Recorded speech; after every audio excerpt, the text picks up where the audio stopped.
বিদায় দিলা একলা একশো আটজন লোক ধরিলে একজন একজন করে প্রায় 12 জন মানুষ আইরা বাসার বাড়ির খান্দাবাজি ও কথা ইসলাম মনে আছে বাসার বাড়ির খান্দাবাজি আইরা মানুষের জিকাই নিয়ে লেখিসা বাসার কিছু মানুষের যা বাচ্চারে হইলে ইয়ামানোর বাচ্চা যে বাচ্চাটা আপন আমরা বাড়ির খান্দাবাজি ফিসা আইরা কম বয়সে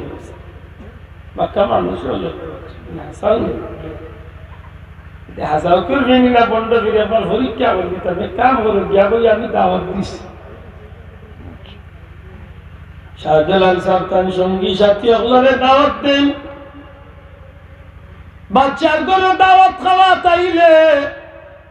বাচ্চা খুশি হইয়া পীর সাহেবরে দেখিয়া জায়গা করিয়া সুন্দর করে তার সঙ্গী সাথী ওগুলোরে সম্মানের সহিত বইলা কিন্তু বাচ্চার মনে মনে কুমতলব অত কম বয়সী মানুষের বার ফিরসা বই কিলা হাসাও কুলফির না বন্ড বীর পরীক্ষা করিতাম সঙ্গী সাথী আমারে শরবত কুলিয়া দিছেন সত্যি বালা শরবত কুলিয়া দিছেন কিন্তু শাহজালাল সাহেব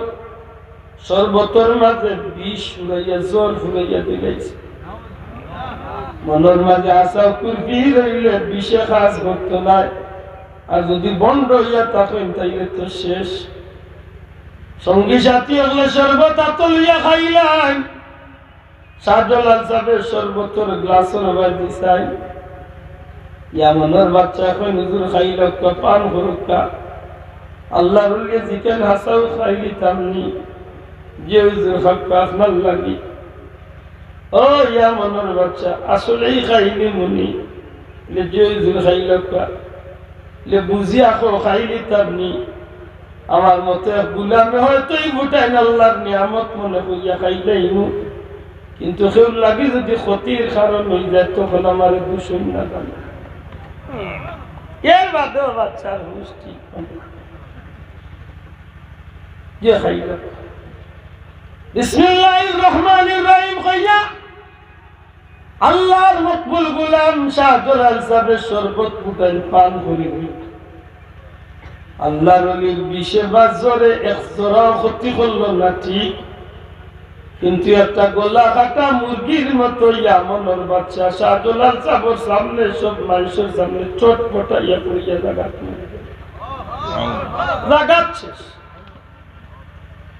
ইয়ামনের বাচ্চা সাহেব দাদাম শেখ আলী এই শেখ আলীর মাজার হইল শাহজালাল সাহেবের মাজারের লগে লাগাইয়া সুজা ফুগালার যে বাট্টি গিরিল দিয়া যে মাজার ইয়ামনের বাচ্চার সাহেব দাদা বাচ্চা ই পালাই এই জমিনের মাঝে কোন পদ্মসা চিন্তা করেন শাহজালালের পাওয়া ধরে আঞ্জা করি খান্না খাতি আরম্ভ করেন হুজুর দয়া করি আমার বাবারে মাফ করে দিলাম আল্লাহর ওয়াস্তে আমার বাবার জীবনটা ফিরাইয়া দে আল্লাহর যখন বাবারে তুমি সামনে আসলে তো মানুষ সামনে তোমার বাবারে আমি তিনবার অনুরোধ করছি আমি খাইবি মুনি আমার বাধ্য করি লাইছেন যখন নিরুপাইয়া খাই লাইছি আল্লাহ আমারে মায়া করে লাইছেন কিন্তু তোমার বাবার জীবন শেষ হয়ে গেছে আল্লাহর হুকুম তোমার বাবা এইভাবে মরি নাইতা এটা আল্লাহর পক্ষ থেকে নির্ধারিত হয়ে গেছে বাবা তুমি আমারে দোষাদোষি করিয়া বা আমারে তুমি কিচ্ছু হইয়া লাভ নাই আল্লাহ খান আল্লাহ করি লাইছেন আমার আর কিচ্ছু করার সুযোগ নাই তখন ইয়ামনের বাচ্চার ছেলে শেখ আলিয়া উঠিয়া হুজুর যদি আমার লইয়া থাকে তাইলে আপনার চোখের সামনে আমি ওয়াদা দিলাম আর এই আমনের বাচ্চা এই চিন্তা জীবনে মাথা টানতাম নাই দয়া করি আপনি যে জগতের লোক দর্শন যে জগতের রান্না দিছেন আল্লাহর হস্তে আইস তোলে আপনার গুলামির জিন্দগি আমারে করার সুযোগ দিবা শাহজালাল সাহেব ইয়ামনের বাচ্চার ছেলে শেখ আলী রে কইল বাবা তোমারে আমি অনুরোধ করি তুমি আমার লোক দরার দরকার নাই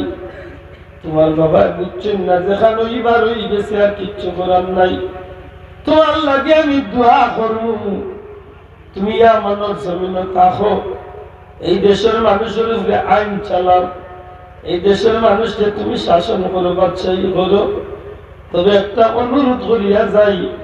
মানুষের উপরে জুলুম করিও না, আল্লাহর গোলাম হিসাবে গোলামের জিন্দগি করো। আল্লাহ তোমার সম্মানী বানাইবা। আল্লাহর কথাগান হইয়া সিংহাসন তুমি বিদায় লইয়া রওনা দিলেন। একদিন, 2 দিন, 3 দিনের খালো ইয়ামনের বাদশা সাহেব দাদা শেখ আলী মনের মাঝে একটা অস্থিরতা, চিন্তা করুন, অস্থিরতা বিরাজ করে। আল্লাহর বান্দা দুনিয়ার বাদশাহীরে লাথি মারুন, কই না এমন বাদশাহীরা মারার দরকার নাই। আজকে ইয়ামনের বাদশা আছি, 2 দিন বাদে হয়তো আর কেউ আমার মনে করতো নাই। আমার এই দুনিয়ার বাদশাহীর দরকার নাই। শাহজালাল যে জগতের ফকির হইছেন, আমিও সেই জগতের ফকির হইতাম চাই। 3 দিন বাদে সিংহাসন ফালাইয়া, ইয়ামন ফালাইয়া, বাদশাহী ফালাইয়া শাহজালাল সাহেব যে রাস্তায় রওনা দিসলা, আল্লাহর ওলির কাফেলারে টার্গেট করিয়া 3 দিন বাদে আল্লাহর ওলি শাহজালাল সাহেবের লগে হাজির হইয়া কইল, হুজুর আল্লাহর ওয়াস্তে আমারে ক্ষমা করুক, আমি দুনিয়ার বাদশাহী চাই না, দয়া করি আপনার গোলামি করার সুযোগ আমারে দেখা, আপনার মাধ্যমে যেন আমি আল্লাহর গোলাম হইতে পারি। হক কথা গান হক, বাদশাহী ফালাইয়া না অপমান হইছেন না।